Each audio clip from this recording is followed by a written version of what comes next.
Es un orgullo para mí poder tener esta entrevista en este proyecto que estoy tratando de desarrollar, que se llama El Método. ¿Por qué es un orgullo para mí? Porque voy a tratar de desmenuzar a una persona que conozco hace muchísimos años, y lo siento, lo digo para los que nos escuchen en algún momento, yo lo siento como un hermano mayor para mí. Desde que soy chico lo veía como alguien que admiraba mucho. Tuve la suerte de compartir unos escenarios con él y tuve la suerte de ser dirigido por él. Y, y yo siempre lo vi como un hermano mayor, pero con mucha admiración, porque es una persona que tiene una rigurosidad en el trabajo artístico que yo no vi nunca. El señor Facundo Ramírez. ¿Cómo le va? ¿Cómo estás, Gustavito? Qué hermoso lo que decís. Bueno, Pero es, gracias. pero es así, digo yo, a ver, tuve la suerte en todos estos años por lo que me dediqué, que empecé siendo actor y después director de casting, tuve la posibilidad de ver mucha gente de qué manera va armando su proceso creativo. De ahí viene esta idea de hacer estos videos, ¿no? Y estos podcasts, para conocer un poco a artistas y ver de qué manera trabajan creativamente. Y vos tenés una manera muy metódica de trabajar, ya sea cuando vas a dirigir o cuando vas a actuar, que me parece que la aprendiste del piano, ¿no? Sí, eso tiene que ver, mi forma de trabajo está vinculada, sin lugar a dudas, con los maestros que tuve, esencialmente, no con el instrumento. Pero claro, el piano como instrumento, si uno lo aborda con intención de desarrollar un proyecto a largo plazo artístico, lo que otros llaman carrera. A mí no me gusta hablar de carrera porque daría la sensación que es una competición, pero bueno, se usa mucho ese término en el campo de la música clásica. Eh, Decía, el piano o, o, la disciplina de un bailarín, eh, es absorbente casi en un 100%. Hay que dedicarle muchísimas horas, o al menos intentar dedicarle muchísimas horas. Eh, en los primeros años de mi vida, desde muy chiquito yo empecé a tocar piano, pero también empecé a estudiar armonía y composición y orquestación y todo lo vinculado con el lenguaje de la música contemporánea, la música clásica, el análisis de la música clásica, y todo ello me llevaba mucho tiempo. Y por otro lado, por el contexto familiar y una familia dedicada al mundo del arte, en donde venían artistas a mi casa permanentemente, yo entendí, por la experiencia de los más experimentados, que no había forma de arte posible sin disciplina. Entonces esa forma de disciplina la mantengo hasta hoy, no del mismo modo, porque yo no estoy 12 horas por día sentado arriba del piano, como sé que lo hacen pianistas clásicos, por ejemplo, o 10 horas por día arriba del piano. Pero sí creo que se trata de maximizar, de aprovechar las horas eh, que uno decida, si son 5, si son 6, si son 4, si son 8, si son 7, aprovecharlas, estudiar con inteligencia, no mecánicamente, eh, y aprovechar esto va para los más jovencitos, todos esos primeros años de la vida de uno, porque son los que marcan. Si uno se acostumbra desde muy joven a esa forma de disciplina, después no cuesta, la tiene incorporada. Y además cuando uno es jovencito, uno es como una esponja, entonces tiene la avidez y la necesidad y la sed de aprender. Entonces, a mí lo que me pasaba era que para mí descubrir esos mundos formaba parte no solamente de un intento de formas de disciplina, sino de un intento de descubrir día a día cuál era el mundo en el que yo quería vivir. Y yo me daba cuenta que cuando más aprendiera, que cuanto más investigara, más iba a poder vivir el mundo que yo soñaba. En el marco de ese contexto lo conocí a quien fue nuestro maestro de teatro, Miguel Gerberov, y yo lo conocí a Miguel cuando tenía 12 años. Y cuando lo conocí me di cuenta también que estaba al lado de un hombre genial, y empecé a tomar clases con él todos los días. Por lo tanto, también a la disciplina de la música le sumé la disciplina del teatro. De 7 días a la semana, 5 yo tomaba clases de teatro, además de leer obras de teatro, de leer todos los autores posibles de la literatura, de escuchar toda la música posible, de ver todas las películas posibles, de ir al teatro. Bueno, cuando uno es muy, pero muy jovencito, tiene esa voracidad por aprender. Así que, y Miguel era un hombre muy disciplinado, de otra manera, pero era muy disciplinado, porque él daba clases todos los días, él era un tipo que tenía una formación cultural extraordinaria en la filosofía, en el teatro, en la historia, en todo, en la vida misma. Y de una manera muy vital también, y quizás un poco menos ortodoxa que la que transmiten los maestros de la música clásica, él también me inculcó el amor por la disciplina como forma de conseguir los logros, porque en definitiva de lo que se trata es de conocer los recursos expresivos. Así que toda esa etapa de mi vida me marcó. Con el paso de los años uno se relaja para bien, pero hay algo que queda intacto, que es lo que vos percibís cuando me ves trabajar. Sí, Que, hay algo que a mí también me llama la atención y a mí me resuena, por lo menos a mí me pasa, capaz que es una cosa generacional. Cuando se habla de disciplina, a mí me pasa que me imagino como cierta rigidez. Y cuando yo te vi crear a vos, no tenés esa rigidez al asociar. Digo, ¿cómo funciona tu cabeza de esa manera, de ser tan rígido a ser tan blando, para poder asociar y captar como esponja? bueno, intento ponerle marcos al proceso creativo. Por ejemplo, si fuese el caso de una obra de teatro, entiendo que para determinados autores, para determinadas obras, necesito X cantidad de días y ensayos semanales. Cuando dirigí mi versión de Macbeth, de Shakespeare, ensayaba de lunes a viernes entre 6 y 8 horas por día, porque tenía un elenco de 18 actores. Ese era el marco. No quiere decir que después yo estuviera las 8 horas todo el tiempo trabajando. Uno al mismo tiempo toma café, descansa, conversa de otras cosas, pero el espacio de compartir 8 horas con los actores, o incluso 8 horas solito, porque muchas veces me ensayaba mis monólogos. Yo actué Macbeth y dirigí Macbeth. Y los monólogos a veces yo me iba a la sala de ensayos, que la tenía a la vuelta de mi casa, y yo me iba a las 8 horas por día, como quien sale a trabajar, como si trabajara alguien que se levanta a la mañana, desayuna y se va a su trabajo en una oficina, por dar un ejemplo, o lo que fuera.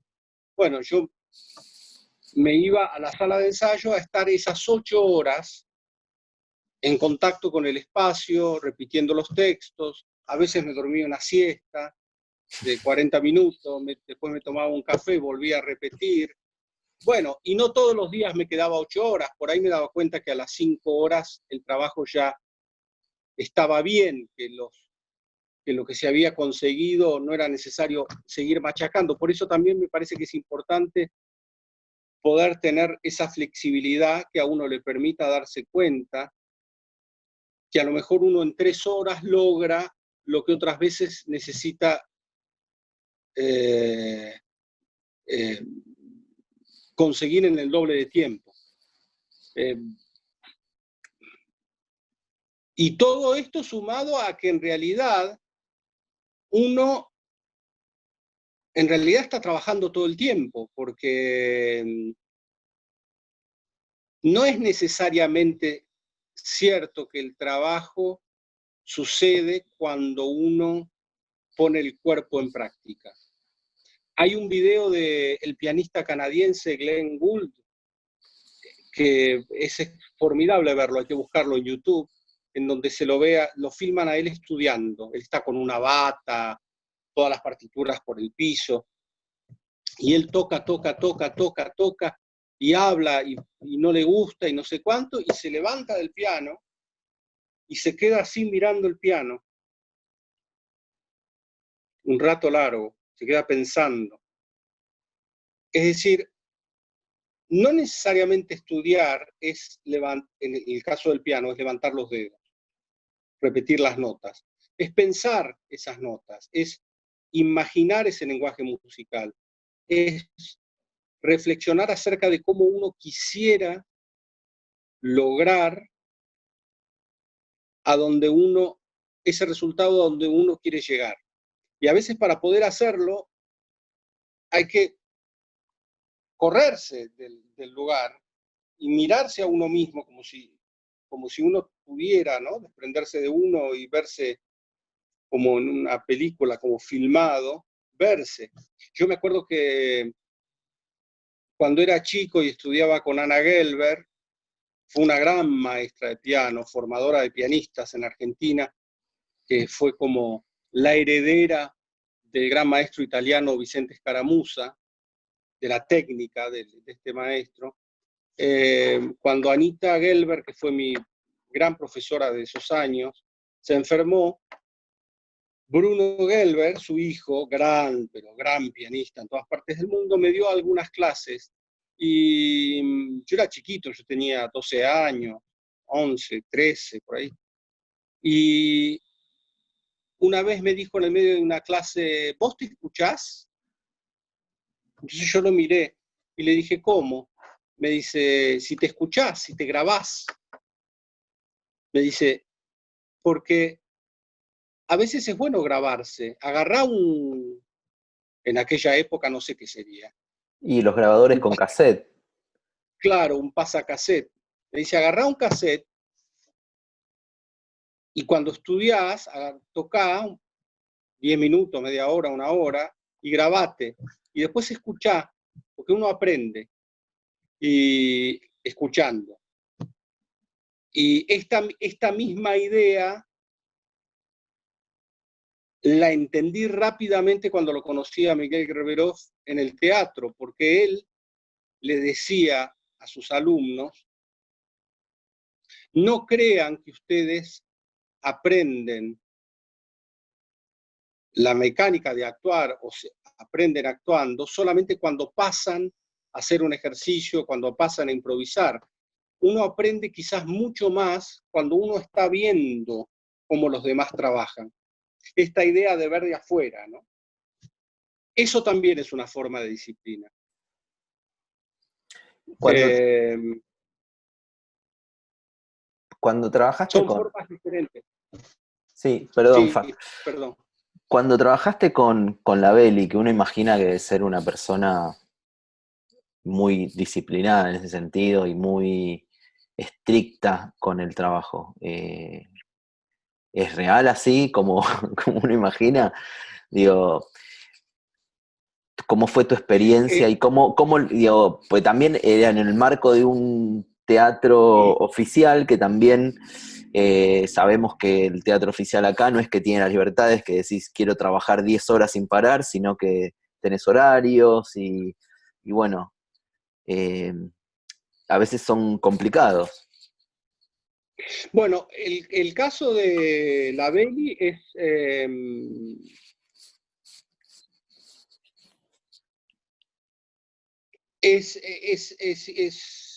notable porque él está acostumbrado a trabajar muchas horas. Los ensayos para él, eh, sobre todo la primera vez que yo trabajé con él haciendo Pirandello, los ensayos eran de 8 horas diarias, de lunes a... Eran 6 días a la semana. No, descansábamos los lunes, de martes a domingo. Y de esas 8 horas se paraba nada más que media hora para ir a la confitería del teatro y, y tomar un café, comer alguna cosa y volver a trabajar. Y además, los actores, lo cual me parece absolutamente razonable, teníamos que estar ahí. No es que él planificaba un sistema de ensayos en donde de pronto a vos te tocaba no ir por 2 o 3 días. No, vos tenías que ir todos los días. Y está bien que así sea. En ese marco de semejantes producciones, es lógico. Cuando uno hace un teatro fuera de un marco oficial, uno tiene que reinventarse y reinventar las condiciones. Si por mí fuera, yo trabajaría también 8 horas por día con todos los actores desde el día 1 hasta el final, eh, porque es la forma de poder hacer una construcción colectiva. Cuando, cuando trabajé en Europa con un director que se llama Philippe Arlot, haciendo una ópera, yo en la ópera no cantando, como actor, en Austria, los ensayos eran de 10 horas por día. ¿Y Y se paraba... cuánto tiempo de ensayo? ¿Que era un mes, 2 meses? ¿Cuánto se extendía? Fueron 2 meses de ensayo, 10 horas por día para 6 funciones. Y se paraba nada más que una hora para almorzar. Y a mí esas experiencias, por supuesto, como en toda experiencia artística, hay momentos frustrantes, cansadores, agotadores, maravillosos, alegres, pero en realidad esas experiencias a mí me colmaban y me colmaron siempre de un enorme placer, más allá de los miedos que uno tiene y de las propias inseguridades, porque es lo que uno ama hacer. A mí me resulta mucho más divertido estar 10 horas en un teatro ensayando que estar acá en mi casa eh, baldeando los pisos. Eh, claro, si lo tengo que hacer, lo hago, por supuesto. De hecho, esta cuarentena nos ha devuelto a, a una forma de tarea hogareña que a veces la teníamos medio olvidada y delegada. Sin embargo, uno en el teatro pinta escenografías, arma escenografías, eh, uno Cose la ropa trabaja muchas también. veces. Bueno, cose la ropa. Escúchame, Fat, hay Este, algo que a mí me da siempre intriga. Eh, eh, hay una... Sos como un superhéroe vos porque tenés oído absoluto. Entonces, lo eh, perdí un poco a mi oído absoluto por un ¿en serio? problema que tengo en el oído. Sí, Ah, lo tengo, pero lo perdí un poco. A veces me pasa que a veces dudo, y antes no dudaba, pero es porque tengo un acúfeno, que es un zumbido lejano, muy agudo, que me confunde a veces. Pero sí, perdón, te interrumpí. no, no, no, está buenísimo. Justo me disparó otra anécdota que hace muchísimos años, me acuerdo que te pregunté sobre esto, sobre el oído absoluto. Yo te decía, pero ¿qué es lo que digo? Yo soy como un analfabeto en la música, digo, no sé lo que es una nota. Y te decía, pero ¿qué es lo que vos sentís? Y vos me decías, yo veo notas. Cuando yo escucho música, veo notas. Claro, escucho todas las notas, las veo todas. Eh, Pero, Todo el tiempo, todo lo que suena, desde si fuera una obra de orquesta, desde lo que toca la flauta, lo que toca el contrabajo, escucho todo lo que toca el contrabajo, el violonchelo, la viola, el segundo violín, el primer violín, el fagot, el clarinete, el oboe, el arpa, los timbales, escucho todo eso al mismo tiempo, en una milésima de fracción de segundo, pero escucho todo. ¿y en el teatro qué pasa? Porque el teatro debe ser Es muy igual. frustrante. Pero no es muy frustrante, digo, uno, bueno, a ver, vos trabajás con actores que no desafinan, o al menos si desafinan, desafinan al principio cuando están tratando de buscar algo. Pero debe ser para vos muy notorio cuando un actor está mintiendo, cuando un actor no está metiendo todo lo que tiene que meter para que funcione, ¿o no? Y sí, eso no tiene que ver con el oído, tiene que ver con eh, el, el oído tiene que ver con la palabra, con la música de la palabra, Es con eso, la claro. respiración con la respiración de una frase, de un texto. Y esas cosas yo las percibo también. Tuve el mismo maestro que vos y Miguel Gerberov tenía un oído extraordinario para el teatro y sabía en términos musicales, él no sabía que las conocía en términos musicales, pero él las conocía desde otro lugar. Por eso mi vínculo con él fue tan fructífero, porque hubo una especie de retroalimentación. Pero él detectaba cuando había algo en la música de la palabra que estaba mal. Lo que yo percibo, si los actores mienten, o en todo caso no están entregando toda la verdad de la mentira, porque actuar es una mentira, solo que el juego de actuar tiene que ser verdadero. Lo que yo sí percibo es si los actores eh, tienen un estado o no, y si mantienen ese estado cuando actúan, esa emoción. Yo lo llamo estado, emoción por ahí la gente lo vincula con emoción de llorar, no es la emoción de llorar. Puede ser la injundia, la furia, la tristeza, la melancolía, la alegría, el hartazgo, lo que fuese. Es una emoción, es un estado que hay que llevar adelante y desarrollarlo.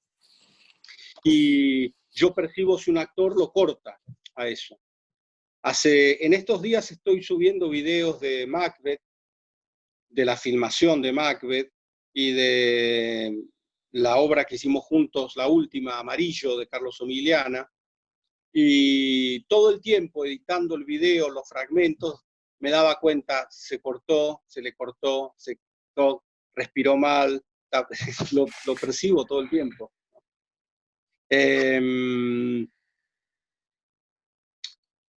Pero bueno, eso también lo dan los años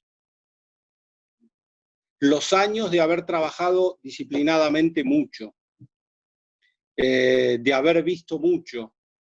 Eso de ver, yo insisto mucho, porque eh, cuando uno ve todo en los demás, ve cómo hacen las cosas bien, pero también uno ve cómo se equivocan los demás. Y de la equivocación de los otros, de los errores de los otros, uno también puede tomar partido y provecho para comprobar por qué camino no hay que ir. Ah, bueno, ese camino no es pertinente, no lleva a un buen lugar, hay que ir por otro. Después uno tiene que elegir por cuál, otro. Pero en definitiva, la idea de la disciplina, uno podría concluir que está vinculada a la idea de que un verdadero artista es aquel que entiende que el aprendizaje no termina nunca, que siempre hay algo nuevo para aprender, para modificar, para corregir, para ampliar expresivamente, para descubrir de uno, y además siempre hay cosas nuevas para dejar atrás, para descartar, para darse cuenta que sirvió en un momento de la vida de uno y que ya no sirve más. Por aquello de que uno, cuando empieza a instalarse en las zonas de confort, empieza a repetir. Entonces uno empieza a hacer inconscientemente, la gran mayoría de las veces, empieza a ser una especie como de caricatura de uno mismo. Y cuando uno empieza a transitar ese camino, quiere decir que que empezó a no profundizar. La mejor manera para darse cuenta de esto es cuál es el riesgo que uno está dispuesto a asumir cada vez. Mientras haya riesgo, no hay casi posibilidad de que uno caiga en la repetición. Pero bueno, este proceso de aprendizaje permanente hasta la muerte, y después de la muerte ya veremos, si no continúa, nos permite eso, incorporar nuevas formas, nuevos lenguajes expresivos, alumbrar nuevos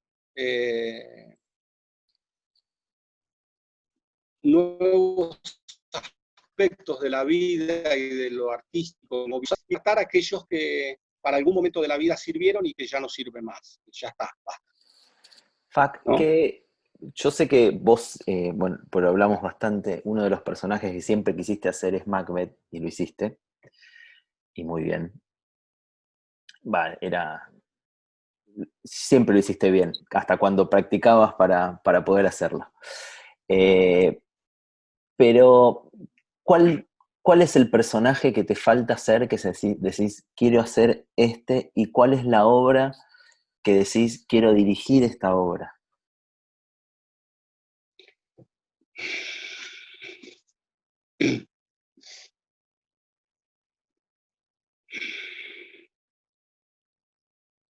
Obras hay muchísimas.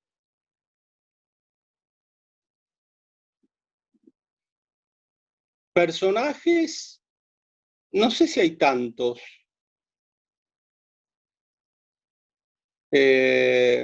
Obras para dirigir, seguramente sí.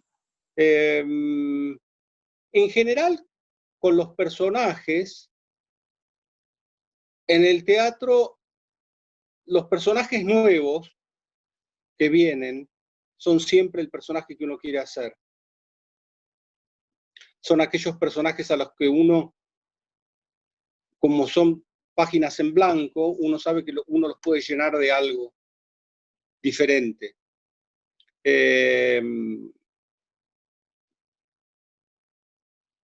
Me quedé sin hacer Hamlet, posiblemente ese es otro gran personaje que me hubiera gustado hacer en el teatro, pero hice el hijo en 6 personajes en busca del autor de Pirandello, que ese es un gran personaje, pero un gran personaje. Pude hacer el Jim del Zoo de Cristal. Por edad, ya no puedo hacer Tom, que es otro gran personaje para hacer y que creo que yo podría haber hecho muy bien.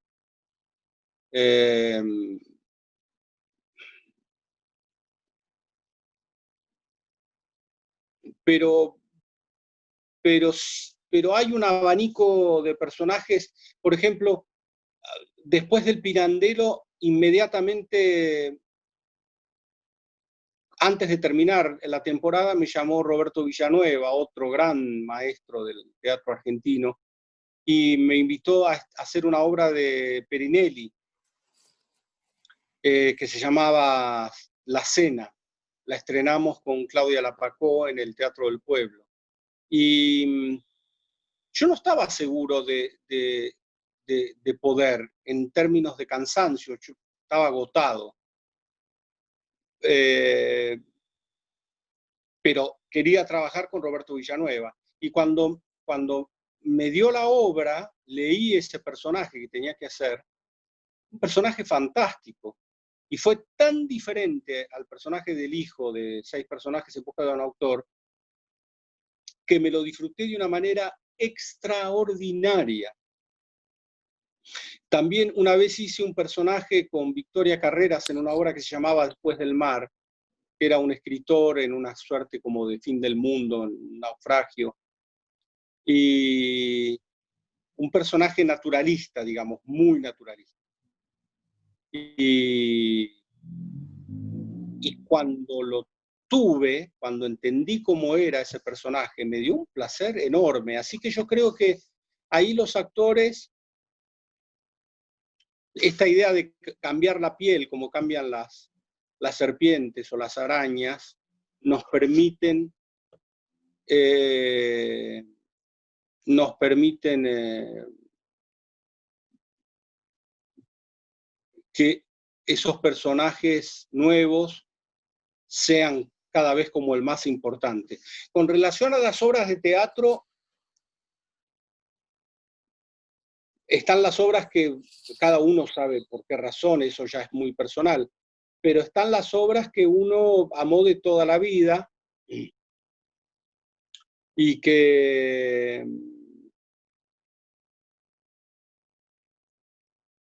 que uno sabe que uno quiere dirigir. Eh, yo tengo en carpeta 4 para hacer, y que las voy a hacer, no sé cuándo. Cuando Y en el termine todo contexto esto. este, claro, digo, pero están ahí en carpeta, una obra de Esquilo, una adaptación de la novela América de Frank Kafka, eh, Las criadas de Jean Genet. ¿Otra vez las criadas? Nunca lo hice, ¿Cómo que? nunca actué Las criadas en clases, Ah, yo tenía el recuerdo pero de que te había visto hacerlo. Claro. claro, me viste Mm. actuar el personaje de Clara en las Sí, sí, clases, sí, sí, sí, me acuerdo. pero bueno, esa es otra obra que yo hubiera hecho encantado como actor, eh, pero que quiero dirigir. Hace 20 años, 30 años que tengo el run run ahí en la cabeza y ahora la acabo de adaptar y hacer mi versión y traducir. También me gustaría dirigir eh, ¿cómo se llama? La cantante calva de Ionesco. Mira vos. Eh, eh, Me gustaría dirigir La cantante calva y me gustaría dirigir La lección de Ionesco también. Son 2 obras que yo amo. Y Es después hay difícil, un... Ionesco, no es tan fácil como parece. Mira, cuando uno dirige, cada obra en realidad te plantea dificultades diferentes. Yo tampoco dirigí tanto. Lo que pasa es que el proceso de volcarme a la dirección se dio de manera natural y fue como si lo supiera hacer de toda la vida. Eh, pero las obras plantean, cada material plantea una dificultad diferente. Si haces una tragedia como Macbeth, tenés otro tipo de dificultad que si haces una obra como la que hicimos cuando te dirigí haciendo Maupassant, en donde la dificultad es otra. Eh,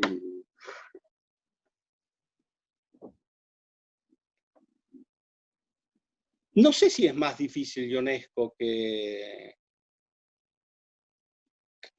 una obra. Si No, tuviera que dirigir un yo no, teatro muy naturalista, por ejemplo, hacer Las del Barranco. no, no, no. Eh, Yo lo que decía con Ionesco Fac era que no es tan fácil como aparenta. Al menos en la primera no, lectura, no, fácil. Ionesco aparenta una facilidad que me parece que no la tiene. Eso es lo que decía. Por eso decía Ah, no, no, que yo no es creo. como un gran desafío, que está bueno. No, no creo, sabes que no creo que sea fácil, porque, sobre todo porque el gran desafío cuando uno dirige es para qué dirige uno, qué quiere contar uno cuando dirige. ¿Cómo voy a contar esta historia que se contó 400 veces ya? ¿Cómo la hago mía? Si yo elijo dirigir Macbeth, ¿por qué elijo Macbeth? Más allá de que es una gran obra, bla, bla, bla. ¿Qué mundo quiero contar con Macbeth para hablar del mundo que yo vivo aquí y ahora y de mi propio mundo aquí y ahora? Entonces, el mayor desafío es ese. Pero, por ejemplo, tengo hace 20 años un espectáculo unipersonal que yo no escribí, pero que sí yo construí, en donde hay textos de Kafka, de Olby, de Shakespeare, de Whitman, de Camus, varios textos, ahora no me acuerdo todos, de Chesterton.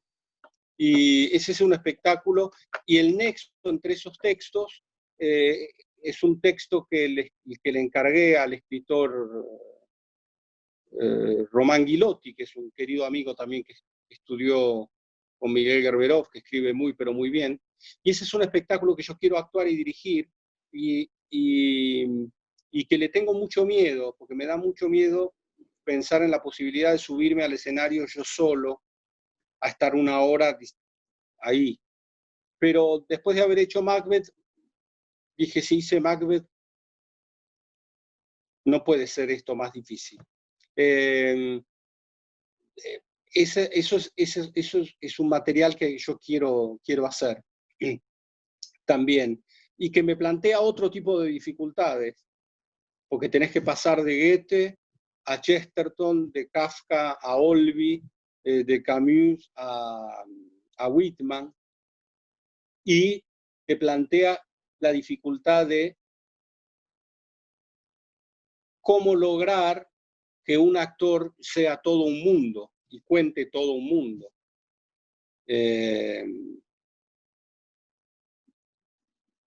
Pero también pasan otras cosas. Hace 2 años un autor me acercó una obra de 2 personajes que me encantó la obra, me pareció pero formidable. Y le dije, te la dirijo ya, porque además me encantó porque eran 2 personajes, una obra inesperada en todo caso para que la dirija yo. Pero bueno, al final el proyecto no se concretó, pero me entusiasmó muchísimo la posibilidad de poder hacer esa obra. Hay otro autor que me gustaría hacer y que de hecho inventé un espectáculo con 2 obras de él, que todavía no lo hice, que es Harold Pinter, el inglés. Bueno, uno tiene ahí pendientes para hacer.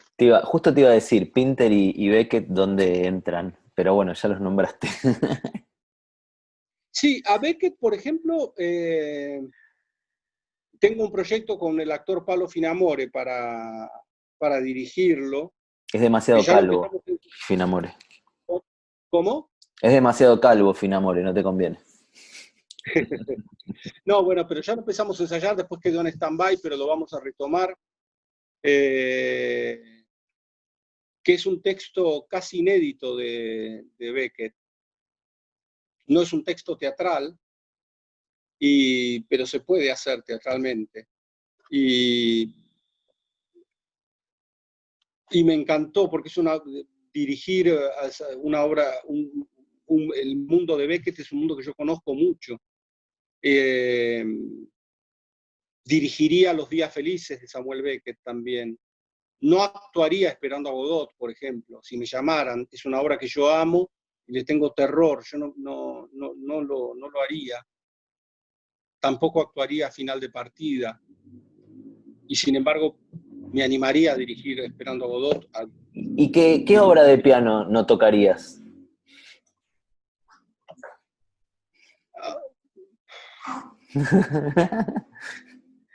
Bueno, cuando escucho a los grandes pianistas digo, ay, ¿por qué se mandaron a estudiar semejante? A mí no me gustan las obras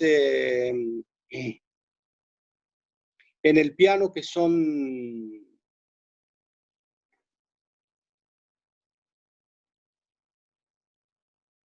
Me gusta escucharlas, pero si hubiera sido un pianista clásico, así de dedicarme full time solamente a eso, nunca me hubiera puesto a estudiar La Campanella de Liszt, por ejemplo, que es una obra que yo la escucho en los pianistas y me fascina, me quedo así. Digo, qué locura cómo hacen todo lo que hacen, semejante nivel de virtuosidad, de mover los dedos así. Pero, pero no, no, yo si hubiera sido un pianista clásico, seguramente eso no lo hubiera hecho para nada. En cambio, hay otras obras de Liszt, como la sonata para piano que él escribió, que es una obra que es una catedral de la música, para mí una de las obras más grandes que se escribieron en toda la historia de la música, que tiene una dificultad técnica importantísima, pero que sí me parece que vale la pena, que hubiera valido la pena abordar por el lenguaje musical sublime. En el mundo de la música clásica hay obras que yo hubiese, si hubiera sido un pianista clásico, las hubiera tocado sí o sí. El tercer concierto de Rachmaninoff, el segundo de Rachmaninoff, los dos conciertos de Ravel para piano y orquesta, el primero de Chopin, el concierto de Schumann, los conciertos de Bartók. Seguramente no hubiera tocado los compositores más clásicos, no hubiera tocado, creo, a Bach o a Mozart o a Beethoven, no porque no me gusten, todo lo contrario, los amo, pero siento que es un lenguaje que siempre me resultó que cuando los estudiaba que no sabía cómo. En cambio ya del romanticismo para este lado empiezo a sentir que ese repertorio tiene más fluidez conmigo, con mi manera de ser, en todo caso que me identifico más.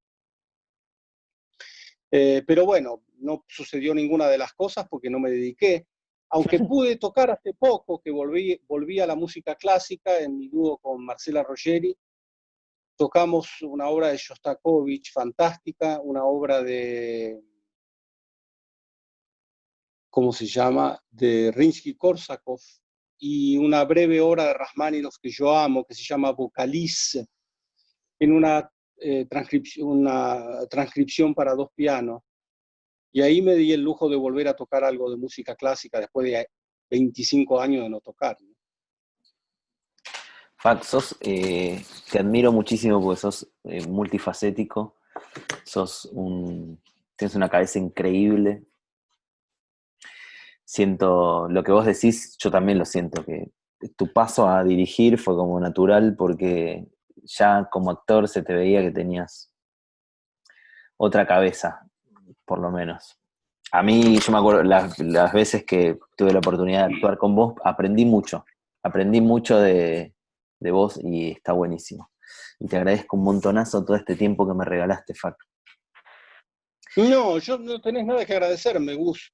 Nos conocemos hace tantos años, toda una vida, bueno, no toda, pero una parte importante de la vida, y tuvimos la suerte de compartir a un hombre extraordinario que fue nuestro maestro, Miguel. Y esos son aprendizajes y experiencias en la vida que a uno lo marcan para siempre. De pronto vos y yo no nos vemos mucho tiempo, pero cuando nos vemos es como si no hubiera pasado el tiempo para nada. Eh, Por eso arranqué la conversación diciendo lo siento como un hermano mayor, porque con los hermanos pasa eso, que puede ser que no los veas por 10 años porque están en otro país o lo que sea, pero cuando lo ves no puedes despegarte, digo, hay un código ya armado y un sentimiento ya muy adentro que es difícil de despegarse de eso. de desarticular, sí. Exacto. Así Hay que una, hay una corriente amorosa también, ¿no? Que tiene que ver con lo que Miguel nos inculcó, una corriente amorosa vinculada también con la alegría, con el placer de hacer, con el placer de investigar, con el placer de también de tomar el mundo del arte no tan seriamente. Yo De me acuerdo que divertir. Miguel decía Exacto. que él decidió ser actor porque en Mendoza, cuando él empezó a estudiar, antes de estudiar teatro, él percibió que en las clases de teatro, a las clases de teatro iban las chicas más lindas. Y entonces él, para poder estar con las pibas más lindas, dijo, bueno, entonces voy a estudiar teatro. Lo cual también es una muy buena razón. Sí, Es decir, están las chicas más lindas o están los chicos, en mi caso, los chicos más lindos, voy a estudiar teatro o voy a hacer tal cosa, ¿por qué no? Es una forma también de restarle tanta importancia, porque en realidad también es importante saber que nada es tan importante. La vida pasa y después de uno van a venir otros y otros y otros y otros y otros. Y en esa especie de sinfín de arquitectura de la que todos somos una parte constructora, uno de cada 1.000.000 van a estar contando algo verdaderamente que les sirva a, a las nuevas generaciones. Después se trata de, en el presente de uno con uno mismo, tratar de vivir la vida de la mejor manera que uno pueda, porque es breve. sí. Bueno, Y porque claro, y vale la pena vivirla plenamente. lo mejor que se pueda, plenamente. Y para eso está pensado estos videitos para que sea al menos el que los escucha en algún momento, esta charla sea un granito de arroz, un granito de arena, un alguito para poder crecer y ser un poquito mejor persona o aprender algo de los grandes artistas que tenemos acá en la Argentina. ¿Vos sabés que tenemos un poquito más de tiempo, no? Todo lo que quieras.